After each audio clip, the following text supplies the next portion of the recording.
So we've known for a while that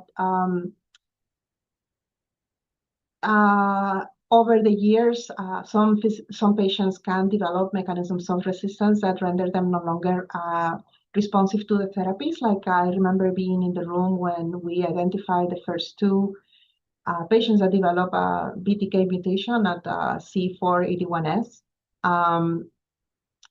And that was back in the days, I think it was the year 2013. We had started the clinical trials in 2010. And we met with the leadership that was developing the drug and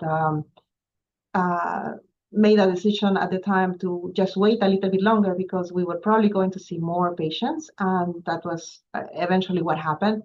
And so over the years now, there's much more data. It's not only the C481S, there's multiple other mechanisms of resistance that have been identified both for BTK inhibitors and BCL2 inhibitors. And we know that the emergence of these mechanisms of resistance cause us to then look into other novel targeted agents, such as like BTK degraders, which can target downstream and so overcome these known mechanisms of resistance.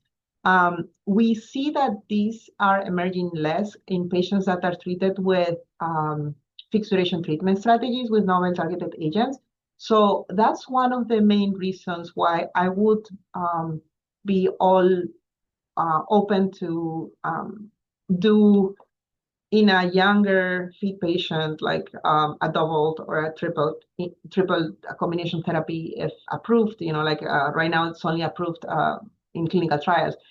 But it's one of the main reasons why, in my mind, we need to have doublets available to be able to allow the patients to have treatment-free time so that they don't keep hitting the same target and we don't develop these mutations that will lead to resistance mechanisms over time and cause us to have then trouble later on, because then once you finish hitting one target, then you are done and then you have to go to the next one. So, like we know that, for example, one of the concerns that has emerged over the years is that one of the mutations seen with pirtobrutinib seems to be present also in patients that progress after zanubrutinib use. And so we still don't know how that will impact if it's the zanubrutinib that is, that then if you use it, then pirto might not work afterwards or may not work as well, or if it's just, it has nothing to do with it. So it's still a little bit up in the air how we're going to interpret this.